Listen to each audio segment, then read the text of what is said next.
Open your fridge right now. There's a really good chance there's milk sitting in there. And it almost certainly came from a cow. Not a dog, not a cat, not a pig, a cow. Now, here's a question you've probably never asked in your whole life. Why is that? We keep dogs closer than almost any animal on Earth. They sleep in our beds, they ride in our cars. Some of us love our dogs more than we love people. So why has no human in the entire history of our species ever walked up to a dog and thought, you know what would go great with my cereal? A tall glass of dog milk. It sounds ridiculous. It sounds gross. But stay till the end, because the last part will completely change how you think about the animals we live with and the strange choices our ancestors made thousands of years ago. Let's start way back. Picture early humans, long before supermarkets, long before farms. Just people trying to survive. And one day, somewhere out there, one of them looks at a wild animal feeding its babies and thinks something wild. What if I drank that too? That's the moment everything changed. Because no other animal on the planet does this. Every mammal makes milk for one reason only, to feed its own babies. That's it. A cow makes milk for calves, a dog makes milk for puppies, and us? We're the only species on Earth that walks up to a completely different animal and drinks its milk on purpose, for fun, forever. Okay, so if we were going to raid some animal's milk, why the cow and not the dog? Let's actually think about it. Imagine you're an ancient human. You need milk. You've got two options standing in front of you, a cow and a dog. Which one do you pick? Here's the thing. It's not even close. A single cow can make around 6 to 7 gallons of milk a day. 6 to 7 gallons. That's enough to feed a whole family with plenty left over. Now look at the dog. A dog makes barely a cup or two, and only for a few weeks after having puppies. That's nothing. You'd be chasing that dog around all day for a splash of milk that wouldn't even fill your coffee cup. See the problem? One cow feeds a village. You'd need 100 dogs just to get a decent breakfast. And good luck milking 100 dogs. But it goes way deeper than just amount. Way deeper. Think about the animal itself. A cow is big, calm, and slow. It stands there, munching grass, totally chill while you milk it. It basically doesn't care. Now picture trying to milk a dog. A small, wiggly, protective mama dog who just had puppies.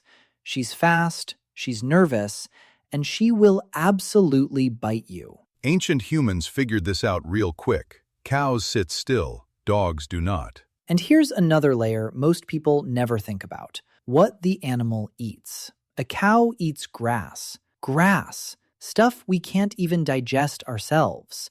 So a cow takes something totally useless to us and turns it into gallons of milk we can actually drink. That's like a magic machine that turns weeds into food. Amazing deal. But a dog? A dog eats meat. A dog eats the same food we want for ourselves. So feeding a dog to get milk means giving up your own dinner just to get a tiny bit of milk back. That math doesn't work. That's a terrible trade. Our ancestors weren't dumb. They weren't going to starve themselves feeding a dog for a spoonful of milk. So already the cow is winning big time. More milk, easier to milk, cheaper to feed.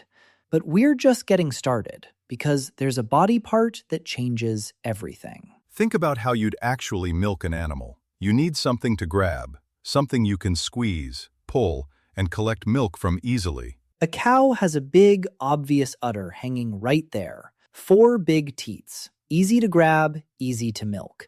It's practically built for it. A dog? A dog has a row of tiny little teats along its belly, made for feeding a pile of puppies at once. There's nothing to grab, nothing to squeeze. You physically can't milk a dog the way you milk a cow.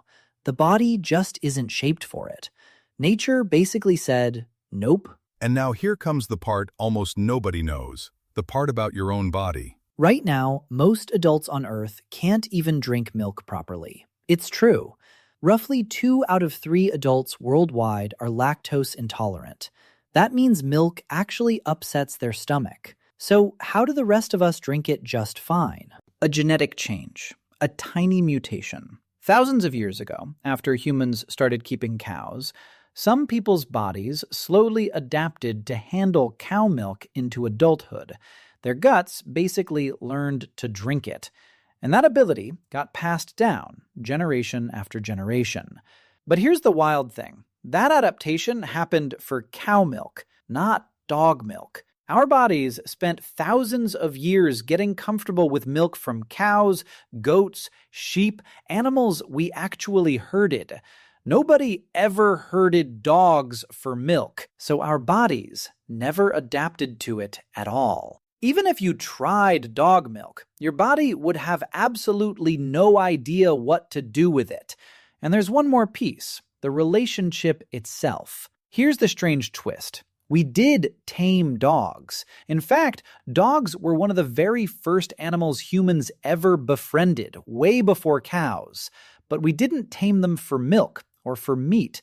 We tamed them for teamwork, for hunting, for protection, for friendship. Think about that. From the very beginning, the dog had a different job. The cow was food. The dog was family. And once an animal becomes your partner, your protector, the thing that watches your kids and warns you about danger, you don't milk it. You don't eat it. You love it. So it was never really about biology alone. It was about the deal we made.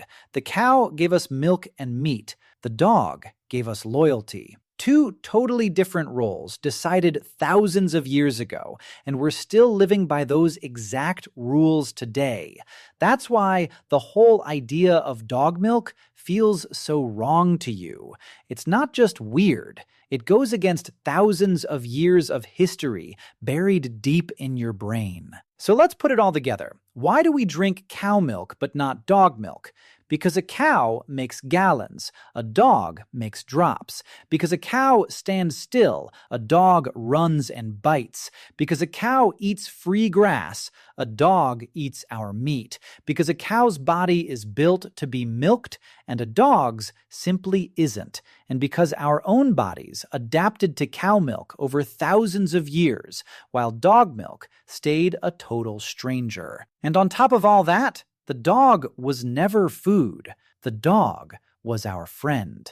But here's the bigger thing to walk away with, the one that hits deeper.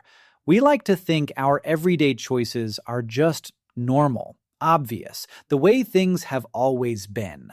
But they're not. Almost everything you think is just normal was actually decided a long, long time ago by ancient humans making survival choices you never even knew about. The milk in your fridge isn't there because it's the best milk on Earth. It's there because thousands of years ago, our ancestors picked the animal that gave the most, cost the least, and stayed the calmest. We didn't choose the healthiest milk. We chose the easiest one. And that choice has stuck with us for thousands of years, all the way to the carton sitting in your fridge right now. So the next time you pour a glass of milk, remember, you're not just having a drink. You're following a decision made by people who lived thousands of years before you were ever born. And somewhere out there, a dog is watching you drink it, having absolutely no idea how close it came to being on the menu.